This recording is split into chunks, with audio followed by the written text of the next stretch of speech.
Hello students, कैसे हो आप सब। उम्मीद करता हूँ बहुत अच्छी होंगी क्योंकि क्लासेस रेगुलर चल रही है और आरबीएससी टीम पूरे एफर्ट्स के साथ आपको पढ़ा रही है। सारी चीज़ें आपको समझ में आ रही होगी। देखिए स्टूडेंट्स, गुरुत्वाकर्षण हम चालू कर चुके हैं, स्टार्ट कर चुके हैं और उसके अंदर हमने गुरुत्वाकर्षण बल के बारे में पढ़ लिया। कल हमने गुरुत्व त्वरण के बारे में पढ़ा और गुरुत्व त्वरण कैसे कैसे परिवर्तित होता है उसके बारे में भी पढ़ा। ओके, आज हम एक नया टॉपिक स्टार्ट करने जा रहे हैं, वो है गुरुत्व स्थितिज ऊर्जा और गुरुत्व विभव। बहुत ही इंपॉर्टेंट टॉपिक है, थोड़ा ध्यान से समझोगे तो सारी बातें बिल्कुल समझ में आ जाएगी। एकदम आसान टॉपिक है, जैसा कि मैं पहले भी बता चुका हूं, आपको एकदम बेसिक लेवल से पढ़ाऊंगा, आपको हर बातें समझ में आएगी। आपको घबराने की बिल्कुल जरूरत नहीं है क्योंकि हमने आपसे वादा किया है ना कि बेसिक से एडवांस, तो मैं आपको हर चीज खोल के बताऊंगा, एकदम अच्छे से समझाऊंगा। नहीं समझ में आए कमेंट बॉक्स में कमेंट कर देना, सारी चीजें क्लियर कर दूंगा, ठीक है। तो आइए हम स्टार्ट करते हैं गुरुत्व स्थितिज ऊर्जा। देखो, स्थितिज ऊर्जा तो आपने पढ़ी थी, कहाँ पढ़ी थी आपने? स्थितिज ऊर्जा के बारे में पढ़ रखा है। कहाँ पे? कार्य ऊर्जा शक्ति में हमने स्थितिज ऊर्जा के बारे में पढ़ा था ना। और हमने देखा था MGH देखे थे। तो आज हम गुरुत्व स्थितिज ऊर्जा की बात कर रहे हैं। देखिए, स्टार्ट करते हैं इसको। सबसे पहले समझिए कि मान लेता हूं यहाँ पे दो द्रव्यमान है, ठीक है। दो द्रव्यमान है, एक M1 है और मान लो एक M2 है। आपको पता है अगर M1 और M2 वो दो बिंदु द्रव्यमान है और अगर इनके बीच की दूरी r है तो इनके मध्य क्या लगेगा? एक गुरुत्वाकर्षण बल लगेगा और इस गुरुत्वाकर्षण बल के कारण ये एक दूसरे को अपनी ओर आकर्षित करेंगे। लेकिन मजे की बात, अगर दोनों वस्तुओं के द्रव्यमान समान है तो जितना बल ये लगाएगा उतना ही बल क्या लगाएगा? ये लगाएगा। क्लियर है? अब बताओ, अगर ये दोनों एक दूसरे से क्या कर रहे हैं? अन्योन्य क्रिया कर रहे हैं। भाई, ये इस पर बल लगा रहा है, ये इस पे बल लगा रहा है, तो दोनों एक दूसरे के मध्य क्या कर रहे हैं? दोनों एक दूसरे के साथ क्या कर रहे हैं? अन्योन्य क्रिया कर रहे हैं। तो इस अन्योन्य क्रिया के कारण इसके अंदर एक ऊर्जा भी संचित होती है। इस अन्योन्य क्रिया के कारण एक ऊर्जा भी संचित होती है। उस ऊर्जा को हम गुरुत्व स्थितिज ऊर्जा कह सकते हैं। क्या कह सकते हैं? गुरुत्व स्थितिज ऊर्जा कह सकते हैं। क्योंकि ये द्रव्यमान, एक द्रव्यमान पहले था, दूसरे द्रव्यमान को बाद में लाया गया और ये किसी दूरी पर स्थित हैं, तो इनके मध्य स्थितिज ऊर्जा अवश्य ही होगी। अगर ये दोनों द्रव्यमान चिपक जाए तो मैं कह सकता हूं कि स्थितिज ऊर्जा शून्य हो गई है।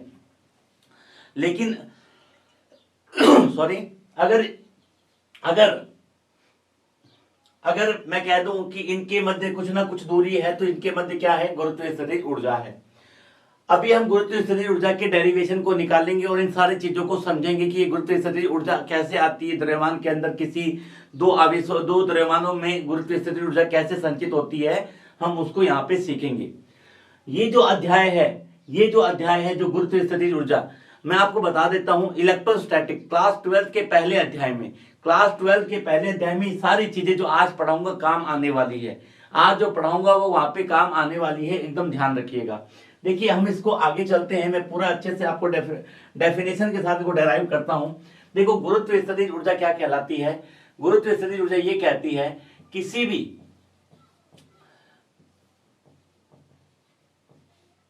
गुरुत्व स्थितिज ऊर्जा क्या कहती है? देखो, ये कहती है कि सर, किसी भी द्रव्यमान को द्रव्यमान को अनंत क्षेत्र से द्रव्यमान को अनंत क्षेत्र से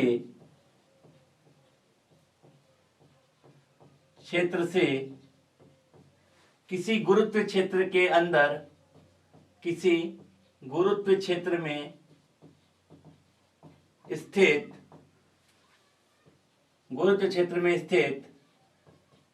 किसी बिंदु तक लाने में किया गया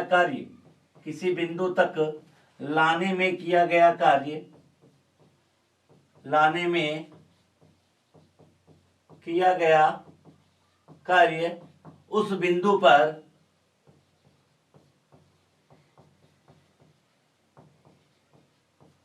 गुरुत्व स्थितिज ऊर्जा को परिभाषित करता है।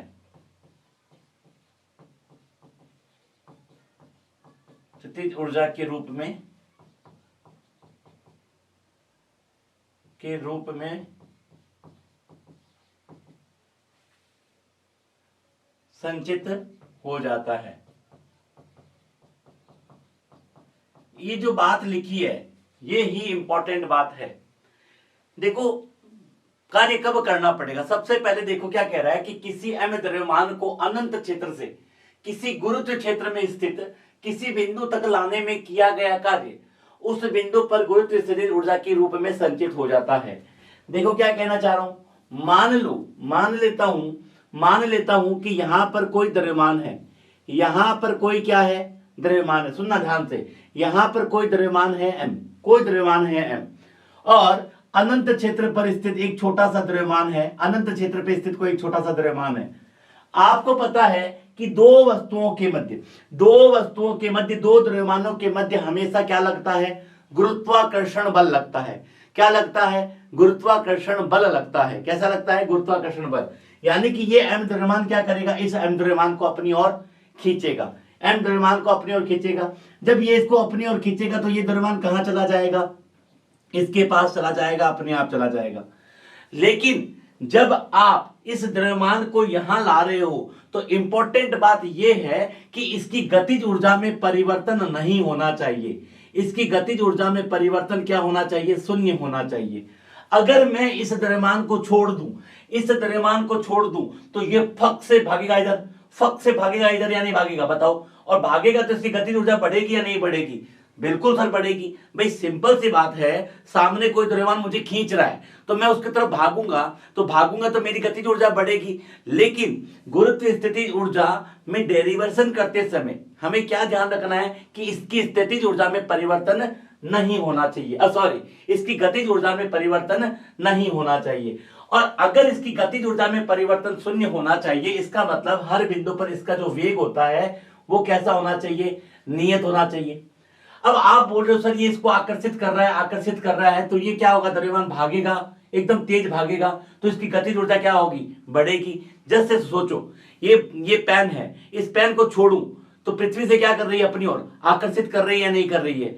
अगर पृथ्वी इसे अपनी ओर आकर्षित कर रही है तो जैसे जैसे नीचे जाएगा इसका वेग बढ़ेगा या नहीं बढ़ेगा, सर बढ़ेगा। लेकिन और वेग बढ़ेगा तो क्या गतिज ऊर्जा में परिवर्तन होगा, सर बिल्कुल होगा। पर हम चाहते हैं गतिज ऊर्जा में परिवर्तन ना हो, इसका वेग नियत रहे। तो हमें क्या करना पड़ेगा, हमें विपरीत दिशा में क्या लगाना पड़ेगा, एक बल लगाना पड़ेगा। जितना बल ये लगा रहा है इस द्रव्यमान पर उतना ही बल हमें विपरीत दिशा में क्या करना पड़ेगा, लगाना पड़ेगा। अगर हम उतना बल लगाएंगे जितना, मान लो इधर की तरफ 10 न्यूटन लग रहा है तो हमें भी कितना लगाना पड़ेगा, 10 न्यूटन लगाना पड़ेगा। और इस 10 न्यूटन के कारण धीरे धीरे वस्तु कहां आएगी, इधर आएगी, और उसकी गतिज ऊर्जा में परिवर्तन क्या हो जाएगा, शून्य हो जाएगा। अब जब ये आएगी, मान लो यहां आके रुक गई, तो इसके अंदर इस द्रव्यमान और इस द्रव्यमान के मध्य क्या आ गया, एक ऊर्जा संचित हो जाती है, एक ऊर्जा संचित हो जाती है। इस ऊर्जा को हम क्या कहते हैं, गुरुत्व स्थितिज ऊर्जा। इसका मतलब क्या बोला, देख लो, किसी m द्रव्यमान को अनंत क्षेत्र से किसी गुरुत्व क्षेत्र में स्थित किसी बिंदु तक लाने में किया गया कार्य। और अगर ध्यान रखना कि यहां पर गतिज ऊर्जा में परिवर्तन शून्य होना चाहिए, उस बिंदु पर गुरुत्व स्थितिज ऊर्जा के रूप में संचित हो जाता है। यहां पर ये ऊर्जा, मान लो ये दूरी r है तो यहाँ पे गुरुत्व स्थितिज ऊर्जा मिलेगी। मतलब ऊर्जा तभी मिलेगी जब आपको कार्य करना पड़ेगा। इसका मतलब क्या, मैं इसको रोक रहा हूं, मैं बल लगा रहा हूं, और अगर मैं बल लगा रहा हूं वस्तु में विस्थापन हो रहा है, मैं बल लगा रहा हूं और वस्तु में क्या हो रहा है, विस्थापन हो रहा है, तो हमने कार्य की परिभाषा क्या दी थी, बल गुणा विस्थापन। बल देखो मैं कहां लगा रहा हूं, पीछे की तरफ, और विस्थापन कहां हो रहा है, इधर। तो यही कार्य इस वस्तु में किस रूप में संचित हो जाएगा, स्थितिज ऊर्जा के रूप में संचित हो जाएगा। इंपॉर्टेंट बात समझ में आ रही है। अब देखो यहां पे मैं हर बात क्लियर करने वाला हूं। देखो किसी गुरुत्व क्षेत्र, अगर मान लो ये द्रव्यमान नहीं होता, अगर ये द्रव्यमान नहीं होता और इस m द्रव्यमान को यहां लाना होता तो हमें कोई कार्य करना ही नहीं पड़ता। क्योंकि क्या होगा भाई, यहाँ पे तो कोई गुरुत्व क्षेत्र है ही नहीं। गुरुत्व क्षेत्र कब होता है, जब कोई द्रव्यमान होता है तो उसके चारों तरफ जो क्षेत्र होता है उससे गुरुत्व क्षेत्र बोलते हैं। गुरुत्व क्षेत्र क्या होता है, किसी द्रव्यमान के चारों ओर का वह क्षेत्र जिसमें कोई दूसरा द्रव्यमान एक आकर्षण बल को अनुभव करता है। क्या बोला मैंने, वापस सुनिएगा। किसी द्रव्यमान के चारों ओर का वह क्षेत्र जिसके अंदर कोई दूसरा द्रव्यमान एक आकर्षण बल को अनुभव करता है, उसे ही क्या कहते हैं, उसे ही क्या कहते हैं हम लोग, गुरुत्व क्षेत्र कहते हैं। अब मान लो ये एक बहुत बड़ा द्रव्यमान है, इसके चारों तरफ बहुत बड़ा क्षेत्र है, उस क्षेत्र में ये द्रव्यमान उपस्थित है, तो ये द्रव्यमान इस द्रव्यमान के उपस्थिति में एक बल को अनुभव करेगा और उस बल के कारण ये इसे कहां खींचेगा, अपनी ओर आकर्षित करेगा, क्योंकि गुरुत्वाकर्षण बल हमेशा आकर्षण प्रवृत्ति का होता है, तो ये इसको अपनी ओर आकर्षित करेगा और आकर्षित करेगा तो इसकी गतिज ऊर्जा में वृद्धि होगी। हमें गतिज ऊर्जा में परिवर्तन नहीं करना है, तो हमें इसके बाह्य दिशा में क्या लगाना पड़ेगा, एक बल लगाना पड़ेगा। समझ में आ रही है, समझ में आ रही है बात। तो इसके कारण यहां पर एक ऊर्जा संचित हो जाएगी। अब मान लो पहले से कोई द्रव्यमान नहीं है, द्रव्यमान नहीं है तो कोई गुरुत्व क्षेत्र होगा ही नहीं, गुरुत्व क्षेत्र होगा नहीं तो कोई आकर्षण बल लगेगा ही नहीं, तो हमें कोई अलग से कार्य करने की जरूरत ही नहीं पड़ेगी, कोई अलग से कार्य करने की जरूरत ही नहीं पड़ेगी। तो यहां पर आपको गुरुत्वाकर्षण ऊर्जा नहीं मिलेगी। तो यहां पर आपको हमेशा ध्यान रखना है कि गुरुत्वीय क्षेत्र का होना जरूरी है। उस गुरुत्व क्षेत्र में किसी आप द्रव्यमान को लाओगे तो ही उस पर आपको क्या करना पड़ेगा, कार्य करना पड़ेगा, और ये कार्य ही किस रूप में संचित हो जाएगा, स्थितिज ऊर्जा के रूप में संचित हो जाएगा। मेरी बात समझ में आ रही है, एकदम समझ में आ रही है, बिल्कुल सब समझ में आ रही है। चलिए मैं इस डेरिवेशन की तरफ बढ़ता हूं, मैं डेरिवेशन कितना कैसे करना है। इंपॉर्टेंट बात आपने बिल्कुल समझ ली, हर बात को मैंने क्लियरली एक्सप्लेन कर दिया है। और मैं इसके डेरिवेशन की तरफ बढ़ता हूं। मान लेता हूं कि एक बहुत बड़ा द्रव्यमान है। अब बहुत बड़ा द्रव्यमान है, इसकी त्रिज्या मान लेता हूं मैं r है, इसकी त्रिज्या मान लेता हूं मैं r है। सुनना मेरी बात, इसकी त्रिज्या मैं क्या मान लेता हूं, r मान ली, ठीक है। अब अगर ये द्रव्यमान है, इसके चारों तरफ क्या होगा, गुरुत्व क्षेत्र होगा। मान लो यहां से अनंत से हमें, अनंत है ये, अनंत से एक छोटा सा द्रव्यमान ला रहा हूं, एक छोटा सा द्रव्यमान ला रहा हूं, ठीक है। और छोटा सा द्रव्यमान ला रहा हूं। अब अगर इस छोटे से द्रव्यमान को लाना है और मैं चाहता हूं कि इस द्रव्यमान को धीरे धीरे लाया जाए, क्यों, क्योंकि गतिज ऊर्जा में परिवर्तन कितना रखना है, 0 रखना है, ठीक है। और मैं इसको इस बिंदु तक लाना चाहता हूं, किस बिंदु तक, अनंत से किस बिंदु तक लाना चाहता हूं, यहां से एक r दूरी पर स्थित एक बिंदु है, बिंदु P, एक बिंदु कौन सा है, P। इस P बिंदु तक इस द्रव्यमान को लाना चाहता हूं। अब जरा सोचो कि जब मैं इस द्रव्यमान को इस बिंदु P तक लाऊंगा तो मुझे कुछ ना कुछ कार्य करना पड़ेगा या नहीं करना पड़ेगा, सर करना पड़ेगा। मैंने बोला क्यों, क्योंकि आपने बोला सर इस द्रव्यमान का एक क्षेत्र है, इस क्षेत्र के अंदर ये द्रव्यमान आकर्षित होगा तो इसकी गतिज ऊर्जा बढ़ेगी। आपको इसकी गतिज ऊर्जा कम करनी है तो आपको इसकी विपरीत दिशा में क्या लगाना पड़ेगा, एक बल लगाना पड़ेगा या नहीं लगाना पड़ेगा, बिल्कुल। और जब आप बल लगाओगे और वस्तु के अंदर विस्थापन होगा तो क्या कार्य होगा या नहीं होगा, सर बिल्कुल होगा। अब चूंकि ये कार्य क्या हो रहा है, धीरे धीरे हो रहा है, कैसे हो रहा है, धीरे धीरे। तो मैं मान लेता हूं कि ये द्रव्यमान आ रहा है, यहां तक आया। मान लो यहां पर आया ये द्रव्यमान, और इस द्रव्यमान की यहां से ये दूरी है, यहां से जो दूरी है मान लेता हूं एक बार के लिए x है, ये दूरी एक बार के लिए x है, और इसने एक छोटे से अंतराल में कितनी दूरी चल ली, ये छोटी सी दूरी कितनी मान ली, dx मान ली, और इसका द्रव्यमान हमें पता है, ठीक है। तो अगर मैं पूछूं आपसे कि ये जो द्रव्यमान m है, ये जो dx दूरी जो तय करी है इसने, ये dx दूरी तय करी है, तो इस पर कितना बल लगाएगा, आप बोलोगे सर ये तो लगाएगा Gmm बटा x स्क्वायर। बोलो हाँ या ना, Gmm बटा x स्क्वायर लगेगा या नहीं लगेगा। भाई दो द्रव्यमान के मध्य लगने वाला गुरुत्वाकर्षण बल कितना होता है, दोनों द्रव्यमानों का गुणनफल बटा उनकी दूरी के वर्ग का व्युत्क्रमानुपाती। ठीक है सर, बिल्कुल समझ में आ गई। अब चूंकि गुरुत्वाकर्षण बल तो इधर लग रहा है और एक्सटर्नल बल कहां लग रहा है, बाह्य बल कहां लग रहा है, इधर की तरफ लग रहा है, ठीक है, ठीक है। अब यहां पे देखो तो कार्य, अगर विस्थापन छोटा सा है तो कार्य भी कैसा लिखा जाएगा। अगर मैं छोटे से विस्थापन की बात कर रहा हूं, विस्थापन छोटा क्यों ले रहा हूं, ध्यान देना, क्योंकि हम इस द्रव्यमान को धीरे धीरे गति करवा रहे हैं। धीरे धीरे क्यों, क्योंकि गुरुत्वाकर्षण बल इधर लग रहा है और बाह्य बल इधर लगा रहा हूं, जिससे धीरे धीरे v वेग से जा रहा है। तो विस्थापन हमने माना छोटा सा, एक छोटे से अंतराल के लिए विस्थापन छोटा सा, तो हम इसको लिख सकते हैं GMM बटा x² इंटू dx लिख सकता हूं, क्योंकि कार्य बराबर क्या होता है, बल गुणा विस्थापन। बल तो ये रहा, बल तो ये रहा, देखो आप आराम से देखो, ये रहा बल, ये रहा बल, और कार्य कितना होता है, छोटे से विस्थापन के लिए कार्य कैसा लिखा जाएगा, छोटा सा m²। चलो यहां से क्या कर दिया हमने, इंटीग्रेशन, क्योंकि इस x का मान परिवर्तनशील है, ध्यान से देखो तो x का मान क्या है, परिवर्तनशील है। x का मान अगर वस्तु इनफाइनाइट से r आ रही है, तो अगर मान लो ये दूरी यहां होती तो x का मान कुछ और होता, ये दूरी यहां लेता तो x का मान कुछ और होता, ये दूरी यहां आ जाएगी तो x का मान क्या हो जाएगा, x का मान क्या हो जाएगा, r हो जाएगा, ये दूरी यहां हो जाएगी तो x का मान और कम हो जाएगा।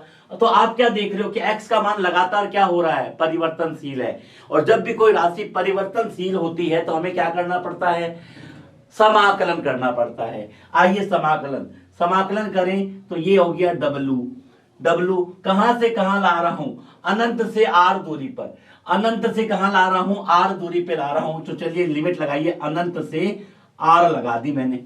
मैं कहां से ला रहा हूं, अनंत से r ला रहा हूं। x का मान यहां पर ले जाऊंगा तो अनंत हो जाएगा, यहां लाऊंगा तो r हो जाएगा, तो x का मान अनंत से r तक ला रहा हूं। तो यहां से हमने लिखा GMM बटा x² और हमने लिख दिया dx। तो W बराबर क्या निकल के आया, ध्यान से देखना, G नियत है, M नियत है, M नियत है। भाई इस G, ये तो गुरुत्वाकर्षण सार्वत्रिक नियतांक है, M इसका द्रव्यमान है और M छोटे वस्तु का द्रव्यमान है, तीनों ही नियत है। तो बदल कौन सकता है, x, क्योंकि x का मान, अगर मैं इस बिंदु की बात करूं तो x का मान अनंत हो जाएगा, इस बिंदु की बात करूं तो x का मान r हो जाएगा, किसी बीच की बिंदु की बात करूं तो x का मान कुछ और हो जाएगा। तो x का मान लगातार परिवर्तनशील है, तो हम इसका समाकलन कर देंगे। आपको मालूम होना चाहिए 1/x² dx का समाकलन कितना होता है। ध्यान से देखो, मैं इधर लिख देता हूं, इधर मैं लिख देता हूं 1/x² dx का समाकलन। देखो हम डायरेक्ट नहीं कर पाते, इसको हम लिखेंगे x⁻² dx, और ये होता है x⁻n+1/n+1, यानी कि बनेगा x⁻−1/-1। और कोई भी चीज की पावर -1 होती है, इसे नीचे ले जाएंगे तो ये प्लस का 1 बनेगा, तो ये बनेगा माइनस का GMM बटा x बनेगा, क्या बनेगा, x, सॉरी, इसको हम लिख सकते हैं GMM इंटू माइनस कॉमन लिया 1/x, कहां से कहां तक, अनंत से r तक, अनंत से r तक। बोलो बात समझ में आई। अब क्या होता है, ये ऊपरी सीमा होती है, ये निम्न सीमा होती है, मान रख दीजिए ऊपरी सीमा और निम्न सीमा का। तो माइनस का GMM 1/r -1/∞, ऊपरी सीमा पहले रखी, माइनस निम्न सीमा रखी, तो फाइनली 1/अनंत क्या होता है, सर शून्य होता है। तो W बराबर क्या बन के आया, GMM बटा r। और यही कार्य इसके अंदर गुरुत्व स्थितिज ऊर्जा के रूप में संचित हो जाता है। यही जो कार्य किया है ये गुरुत्व स्थितिज ऊर्जा के रूप में संचित हो जाता है। ये माइनस साइन क्या दिखा रहा है, ये माइनस साइन क्या दिखा रहा है, ये माइनस साइन ये बता रहा है कि हम जो कार्य कर रहे हैं और ये जो द्रव्यमान कार्य कर रहा है, दोनों एक दूसरे के क्या हैं, विपरीत हैं। क्या है, विपरीत है। याद करना जब गुरुत्व स्थितिज ऊर्जा करवाई थी कार्य ऊर्जा शक्ति में, हमने बताया था कि स्थितिज ऊर्जा सदैव ऋणात्मक है। स्थितिज ऊर्जा सदैव क्या होती है, ऋणात्मक होती है। देखो ध्यान से, जैसे जैसे पास आओगे स्थितिज ऊर्जा का मान क्या हो रहा है, घट रहा है। जैसे जैसे दूर जाओगे स्थितिज ऊर्जा का मान बढ़ेगा। माइनस चिन्ह ये दिखा रहा है कि हम जो कार्य कर रहे हैं और ये जो कार्य कर रहा है एक दूसरे के क्या है, विपरीत है। दूसरे शब्दों में ये कहें, अगर गुरुत्व स्थितिज ऊर्जा सदैव ऋणात्मक लिखी जाती है, गुरुत्व स्थितिज ऊर्जा सदैव ऋणात्मक लिखी जाती है क्योंकि ये द्रव्यमान इसको इधर खींच रहा है और ये द्रव्यमान को इधर की तरफ खींच रहा है। हम गतिज ऊर्जा में परिवर्तन नहीं चाहते हैं। इंपॉर्टेंट बात समझ में आई या नहीं आई। जैसे जैसे इसको दूर ले जाऊंगा, जैसे जैसे द्रव्यमान को दूर ले जाऊंगा, स्थितिज ऊर्जा का मान बढ़ता जाएगा। जैसे जैसे पास लाऊंगा स्थितिज ऊर्जा का मान क्या होता जाएगा, घटता जाएगा। क्या होता जाएगा, घटता जाएगा। एकदम बात समझ में आ गई। ये जो कार्य है यही किसके रूप में संचित हो जाता है, स्थितिज ऊर्जा के रूप में संचित हो जाता है। ठीक है, देखो जरा इसको, और ये इंपॉर्टेंट डेरिवेशन है, एकदम याद रखना है आपको, एकदम याद रखना है। हमने फॉर्मूला लिखा U बराबर माइनस का GMM बटा R, U बराबर माइनस का GMM बटा R। जरा देख लीजिएगा एक बार, ये द्रव्यमान कितना है, M है, और अगर मैं कह दूं इससे दूरी कितनी थी, R थी, ये बिंदु P था, यहां द्रव्यमान लाए।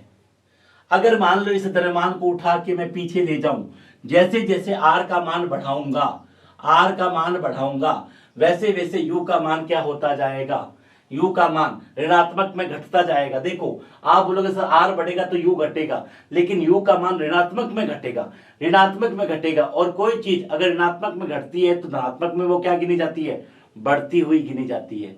भाई अभी अगर इसका मान क्या है, ऋणात्मक है, मान लेता हूं इस बिंदु पर इसका मान माइनस का 10 जूल है, सपोज करना, और अब मैं इसको उठा के अनंत पे ले गया, अनंत पे ले गया तो 1 बटा अनंत कितना हो जाएगा, 0 हो जाएगा। अब बताओ कौन बड़ा, ये बड़ा या ये बड़ा, तो आप बोलोगे सर ये बड़ा। इसका मतलब जब आप जैसे जैसे दूरी बढ़ाते हो आप किसकी तरफ चलते हो, 0 की तरफ चलते हो। 0 की तरफ कब चलोगे, जब 10 के बाद -9, -8, -7, -6।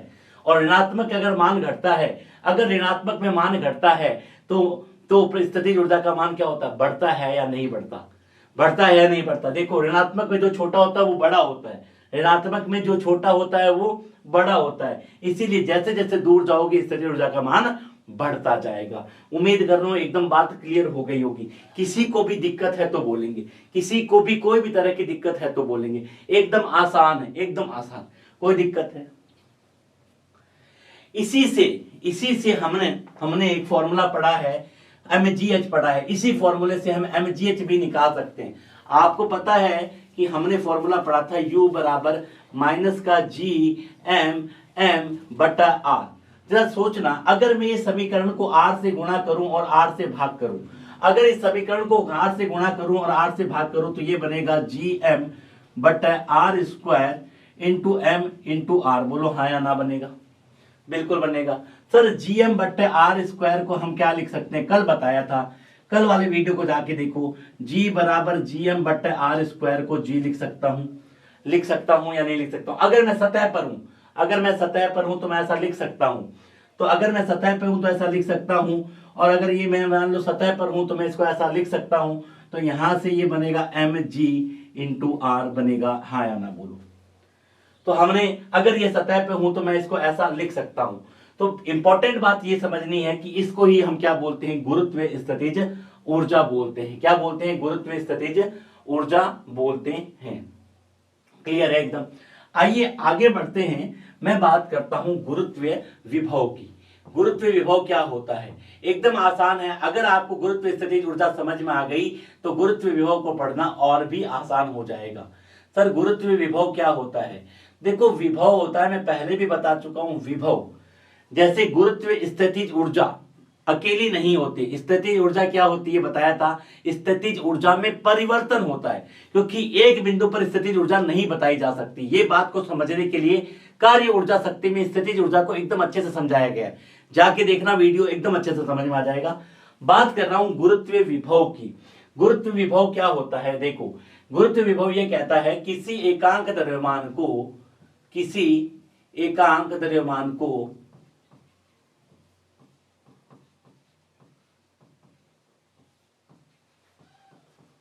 अनंत क्षेत्र से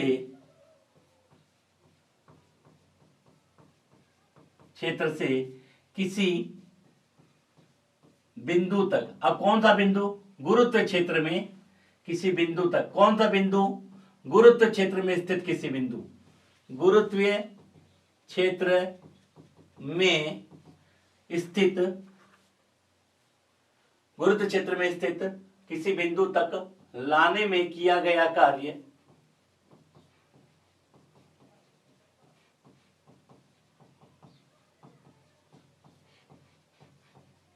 उस बिंदु पर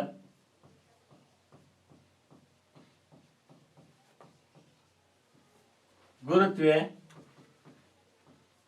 विभव को परिभाषित करता है। सुनिएगा आराम से, ध्यान से देखो, फिर से मैं कह रहा हूं, किसी एकांक द्रव्यमान को अनंत क्षेत्र से किसी बिंदु तक, गुरुत्व क्षेत्र में किसी बिंदु तक, तो सबसे पहले गुरुत्व क्षेत्र होना चाहिए, और गुरुत्व क्षेत्र के लिए कोई द्रव्यमान का होना जरूरी है। अगर कोई द्रव्यमान नहीं होगा तो गुरुत्व क्षेत्र होगा ही नहीं, क्योंकि गुरुत्व क्षेत्र बनाएगा कौन? कोई द्रव्यमान होगा, तभी तो उसके चारों तरफ क्षेत्र होगा, तभी तो उसके अंदर कोई द्रव्यमान आएगा और वो आकर्षण का बल अनुभव करेगा। अगर मान लो ये द्रव्यमान ही नहीं होता तो इसके चारों तरफ गुरुत्व क्षेत्र होता क्या? होता क्या? नहीं होता। नहीं होता तो क्या यहाँ पे कोई द्रव्यमान अगर होता और ये अगर ना होता तो ये द्रव्यमान कोई बल अनुभव करता क्या? नहीं करता। इसका मतलब इसको बल अनुभव करने के लिए यहाँ कोई एक बड़ा द्रव्यमान होना चाहिए जिसका खुद का एक गुरुत्व क्षेत्र हो, और उस गुरुत्व क्षेत्र में ये द्रव्यमान क्या करे? एक बल को अनुभव करे। ये बल को अनुभव करेगा तभी तो इसके पास खींच के जाएगा, और इसको रोकने के लिए हमें बल कहां लगाना पड़ेगा? विपरीत दिशा में, तभी तो कार्य हो पाएगा, तभी तो कार्य हो पाएगा। अगर यहाँ पे कोई द्रव्यमान होता ही नहीं तो कार्य होता ही नहीं, कार्य होता ही नहीं, क्योंकि ये जाएगा इधर और हमें इसको रोकना है। हम चाहते हैं कि गतिज ऊर्जा में परिवर्तन ना हो, तो हमें क्या करना पड़ेगा? विपरीत दिशा में क्या लगाना पड़ेगा? एक बल लगाना पड़ेगा। इस बल के कारण इसकी गतिज ऊर्जा क्या हो जाएगी? गतिज ऊर्जा में परिवर्तन क्या हो जाएगा? शून्य हो जाएगा, और हमारे द्वारा क्या हो जाएगा? एक कार्य हो जाएगा। आ रही बात समझ में? तो चलिए मैं इसको एकदम शॉर्ट टर्म में आपको समझाता हूं। मान लेता हूं, देखिएगा ध्यान से, मान लेता हूं कि ये कोई द्रव्यमान है, ध्यान दीजिएगा, ये कोई द्रव्यमान है m, ठीक है, कोई द्रव्यमान है, इसकी त्रिज्या r है, ठीक है। अब क्या है, हम n द्रव्यमान को, एकांक द्रव्यमान को अनंत, अब कोई अनंत पर क्या है? अनंत पे कोई द्रव्यमान है, ठीक है, अनंत पे क्या है? कोई द्रव्यमान है, ठीक है, ठीक है, ओके। इस द्रव्यमान को मैं यहाँ ला रहा हूँ, अब लाने की जरूरत ही नहीं है ना, इसको झटका दिया, शू, ये इसको अपनी ओर आकर्षित कर लेगा। लेकिन हमें तो क्या करना है? गतिज ऊर्जा में परिवर्तन नहीं करवाना, तो इसके पीछे की दिशा में क्या लगाना पड़ेगा? एक बल लगाना पड़ेगा। अब ये धीरे धीरे धीरे धीरे धीरे धीरे धीरे धीरे धीरे धीरे इसके पास जा रहा है, जा रहा है या नहीं जा रहा? बिल्कुल जा रहा है। मान लो आपने बोला कि सर आप मुझे ये बताओ इस बिंदु पर विभव कितना होगा, इस बिंदु पर विभव कितना होगा, आपने ये पूछ लिया। मैंने कहा किसी तरीके से यहां तक लाने में किया गया कार्य निकाल लो, किसी तरीके से यहां तक लाने में किया गया कार्य निकाल लो। तो आपने बोला सर कार्य तो अभी निकाला था, पिछले वाले स्लाइड में तो हमने कार्य निकाल लिया था, माइनस का GMM/r, बिल्कुल। तो यहां पे देखो v कहां से कहां तक ला रहे हो? अनंत से किसी बिंदु P पर, अनंत से किसी बिंदु P पर लाने में किया गया कार्य, अनंत से किसी बिंदु P पर लाने में किया गया कार्य, यही तो परिभाषित है, यही तो विभव की परिभाषा है कि अनंत से किसी बिंदु तक लाने में किया गया कार्य। किसको? किसी द्रव्यमान को, किसी एकांक द्रव्यमान को, उस बिंदु पर किसको परिभाषित करता है? विभव को परिभाषित करता है। तो इंपॉर्टेंट बात समझिएगा, अनंत से P बिंदु तक लाने में किया गया कार्य उस बिंदु पर विभव को परिभाषित करता है, और वो कार्य कितना है? माइनस का GMM/r बटा m। यहां से ये कट गया तो v एट P बराबर क्या निकल गया? माइनस का GM/r। यानी कि किसी भी बिंदु पर अगर आपको विभव परिभाषित करना हो, विभव परिभाषित करना हो, उस द्रव्यमान का कोई रोल नहीं है, उस द्रव्यमान का कोई रोल नहीं है। रोल किसका है? जिसके गुरुत्व क्षेत्र में आप उस द्रव्यमान को ला रहे हो, जिस द्रव्यमान के गुरुत्व क्षेत्र में आप उसको ला रहे हो, केवल उसका ही रोल है। आप देखो छोटे n का कोई रोल नहीं है, ये हट चुका है, ये बिल्कुल हट चुका है। माइनस साइन क्या दिखा रहा है? आपको बिल्कुल समझ में आ रही होगी कि माइनस साइन ये दिखा रहा है कि हम जो कार्य कर रहे हैं इसके कार्य के क्या कर रहे हैं? विरुद्ध कर रहे हैं।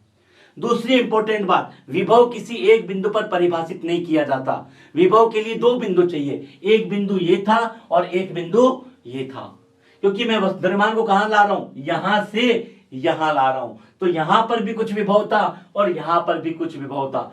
अनंत पर विभव को आप शून्य मान सकते हो, अनंत पर विभव को आप क्या मान सकते हो? शून्य मान सकते हो। अनंत पर स्थितिज ऊर्जा को भी क्या मान सकते हो? शून्य मान सकते हो। ये बात बता के आया था कि अनंत पर स्थितिज ऊर्जा को क्या मान सकते हो? शून्य मान सकते हो, क्योंकि आपको याद है ना GMM/r, अगर r का मान अनंत रख दूं तो 1/अनंत कितना हो जाएगा? शून्य हो जाएगा। इसीलिए अनंत पर स्थितिज ऊर्जा को भी क्या मानते हैं, शून्य मानते हैं। स्थितिज ऊर्जा भी दो बिंदुओं के लिए परिभाषित की जाती है और विभव भी दो बिंदुओं के लिए परिभाषित किया जाता है। अकेले एक बिंदु के लिए विभव को परिभाषित नहीं किया जा सकता है। इंपॉर्टेंट बात समझ में आई या नहीं आई?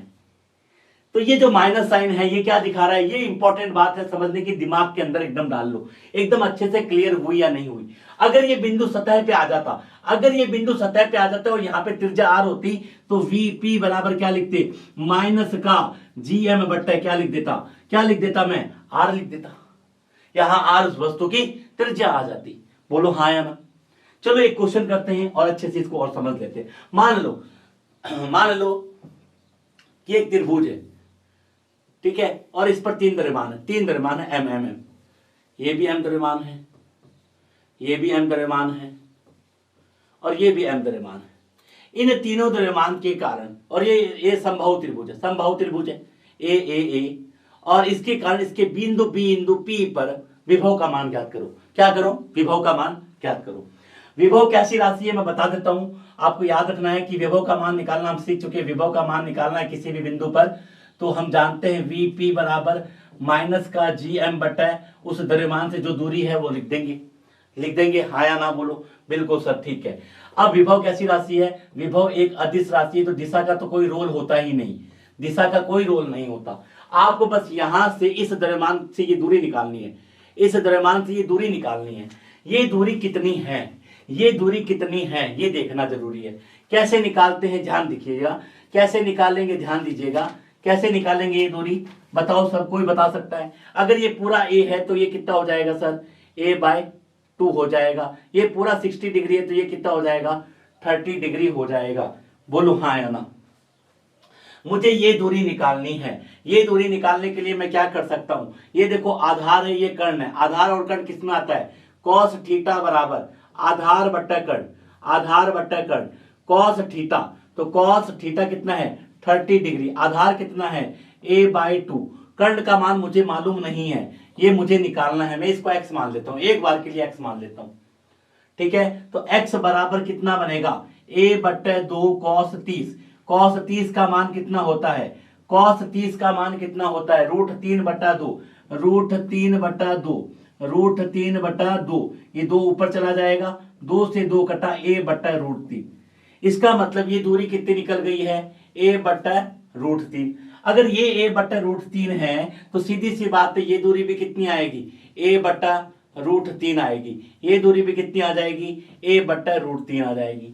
अब इन तीनों द्रव्यमानों के कारण कुल विभव कितना लिखा जाएगा, कुछ नहीं लिखना, v1 + v2 + v3। तो देखो माइनस का gm बट्टा r की वैल्यू कितनी है, a/√3। ये भी कितना लिखा जाएगा, माइनस का gm बटा a/√3 माइनस का gm बटा a/√3। बोलो हाँ या ना। सर बिल्कुल लिखी जाएगी, एकदम आसान है। इस √3 को ऊपर ले आओ तो माइनस का √3 gm बटा a माइनस का gm √3 बटा a माइनस का √3 gm बटा a। तो यहां से क्या बन गया, √3 कॉमन ले लो, gm कॉमन ले लो, तो ये बनेगा माइनस का 3√3 gm बटा a। बोलो हाँ या ना। भाई √3 gm कॉमन ले लोगे, a कॉमन ले लोगे, 1 क्या बन जाएगा, 3 माइनस का √3 gm बटे। तो इस बिंदु पर जो परिणामी विभव होगा वो कुछ ये होगा। एकदम आसान है, एकदम आसान है। एक क्वेश्चन और करते हैं, देखो एक क्वेश्चन और कराता हूं विभव का, एकदम आसान है, कुछ नहीं करना। मान लो एक वर्ग है, वर्ग की चारों भुजाएं क्या होती है, बराबर होती है।